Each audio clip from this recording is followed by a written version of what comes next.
Jack the Ripper. On August 31st, 1888, in the Whitechapel district of London, police discovered the body of Mary Ann Nichols in Bucks Row. Her throat had been slashed and her abdomen mutilated. Just a week later, on September 8th, Annie Chapman was found dead in a backyard, killed in a similar manner. Newspapers quickly realized the crimes might be connected. By the end of that autumn, 5 women, Nichols, Chapman, Elizabeth Stride, Catherine Eddowes, and Mary Jane Kelly, had been murdered within a short distance of each other. All were prostitutes living in the poverty-stricken East End. The killer, who came to be known as Jack the Ripper, displayed escalating brutality, leaving victims with deep throat wounds and abdominal mutilations. In some cases, organs had been removed. Letters sent to London newspapers, some written in red ink and signed Jack the Ripper, taunted police and the public. Although their authenticity remains debated, the name stuck and became synonymous with the killings. Despite intense investigation by Scotland Yard, the murderer was never identified. Suspects ranged from local butchers to doctors and even members of the British upper class. The case captivated the press, making Jack the Ripper one of the first killers to gain worldwide notoriety. More than 135 years later, the murders remain unsolved, and theories about the Ripper's true identity continue to circulate among historians and criminologists. The Black Dahlia.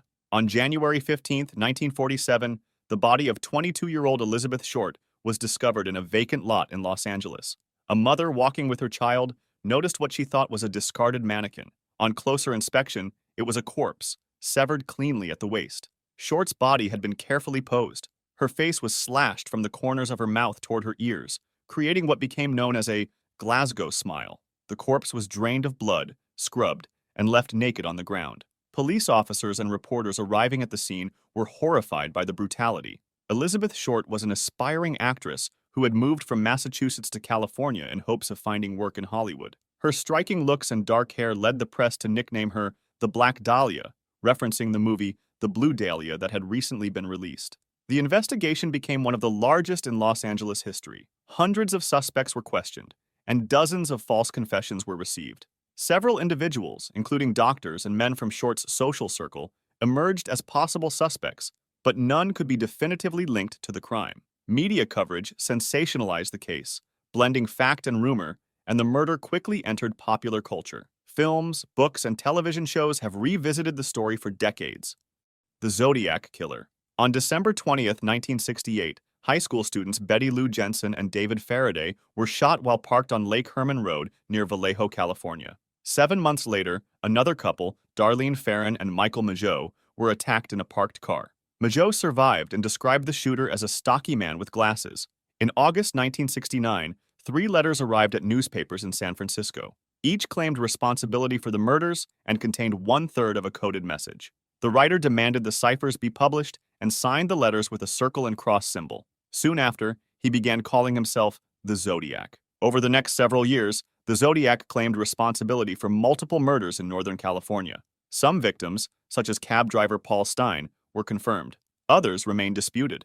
The killer continued to taunt police with letters, ciphers, and threats, including claims he had killed as many as 37 people. Despite massive investigations by local police and the FBI, the Zodiac was never identified. Dozens of suspects emerged, including Arthur Lee Allen, who was heavily investigated but never charged. Amateur and professional cryptographers worked for decades on the Zodiac's puzzles, with some ciphers only solved in recent years. The Zodiac Killer became one of the most infamous criminals in American history, inspiring books, films, and endless theories. His true identity remains unknown. JonBenét Ramsey. On December 26, 1996, 6-year-old JonBenét Ramsey was reported missing from her family's home in Boulder, Colorado. Her mother, Patsy Ramsey, called 911 after finding a 2.5-page ransom note demanding $118,000, almost the exact amount of her husband John Ramsey's recent bonus. Police arrived quickly and searched the house, but they did not find the child. Hours later, John Ramsey himself discovered JonBenét's body in the basement. She had been struck on the head and strangled with a homemade garrote. Duct tape covered her mouth, and her wrists had been bound loosely. From the beginning, the investigation was plagued by errors. The crime scene had been compromised, with friends and family allowed to move through the house before evidence was secured. The ransom note raised suspicion. It was unusually long, written on paper from inside the house, and contained strange phrases. The Ramseys were initially treated as suspects, but no charges were ever filed.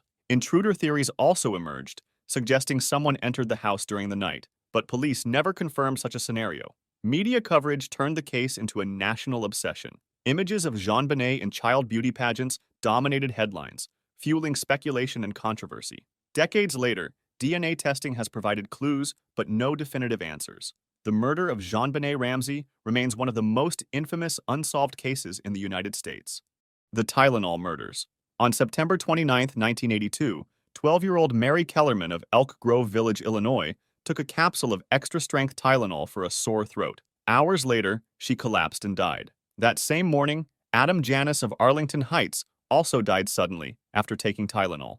At his home later that day, his brother Stanley and sister-in-law Teresa both died after using medicine from the same bottle. In the following days, 3 more deaths occurred in the Chicago area: Paula Prince, Mary McFarland, and Mary Reiner.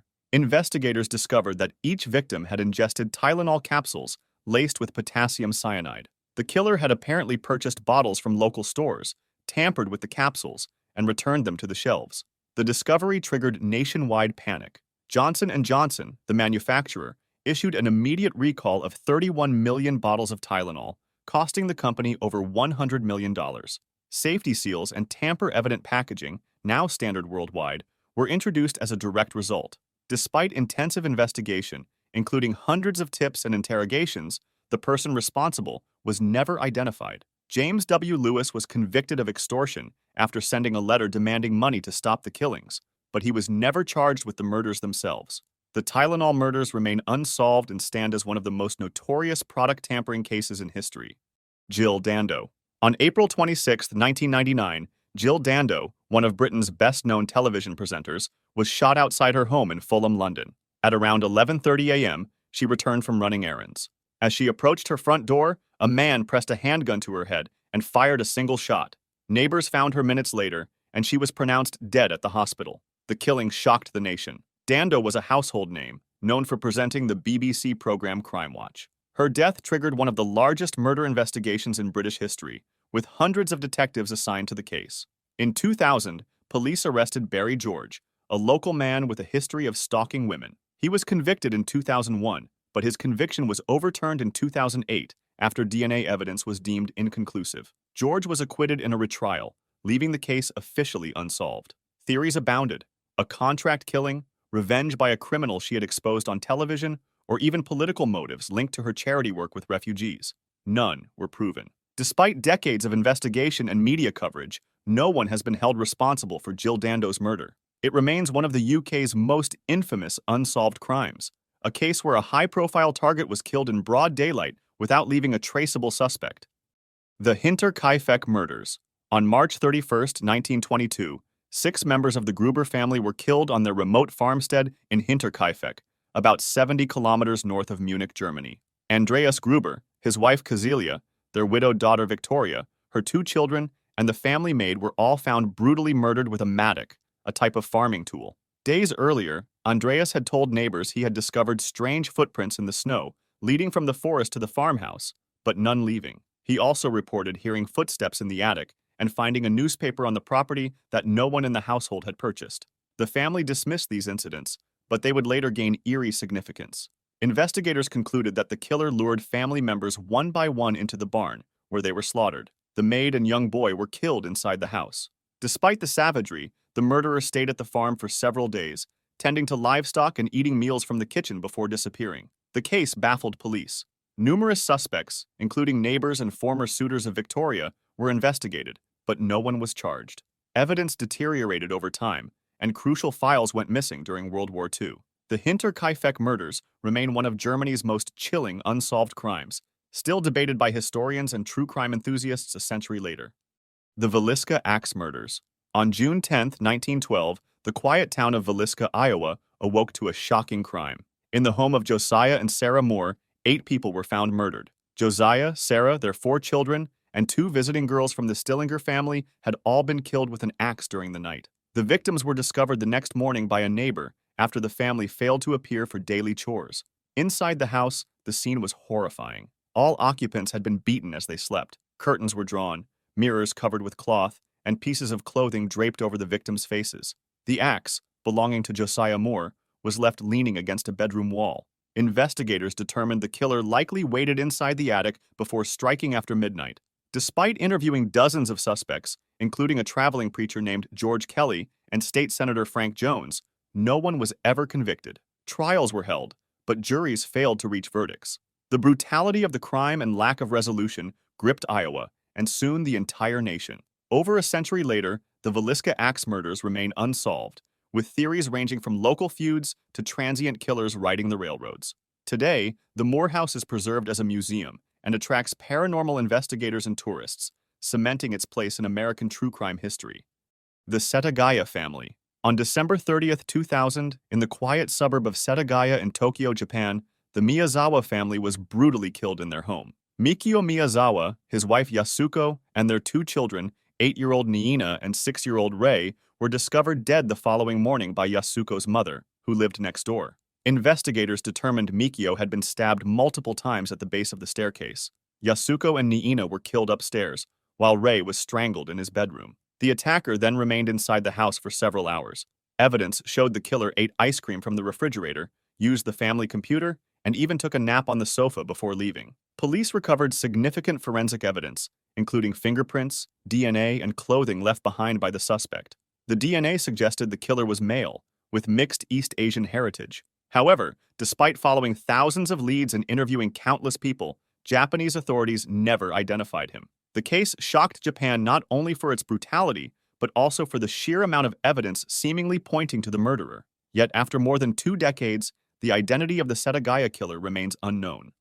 The Isdal Woman. On November 29, 1970, a man hiking with his daughters in the Isdalen Valley near Bergen, Norway, discovered the charred body of a woman. She was lying on a rocky slope, surrounded by burned belongings, including bottles of gasoline and sleeping pills. Nearby were pieces of clothing with all labels removed and fingerprints wiped from objects. The police investigation revealed more mysteries. The woman had used multiple false identities while traveling across Europe in the months before her death. Hotel records showed she frequently checked in under different names, often changing wigs and speaking several languages.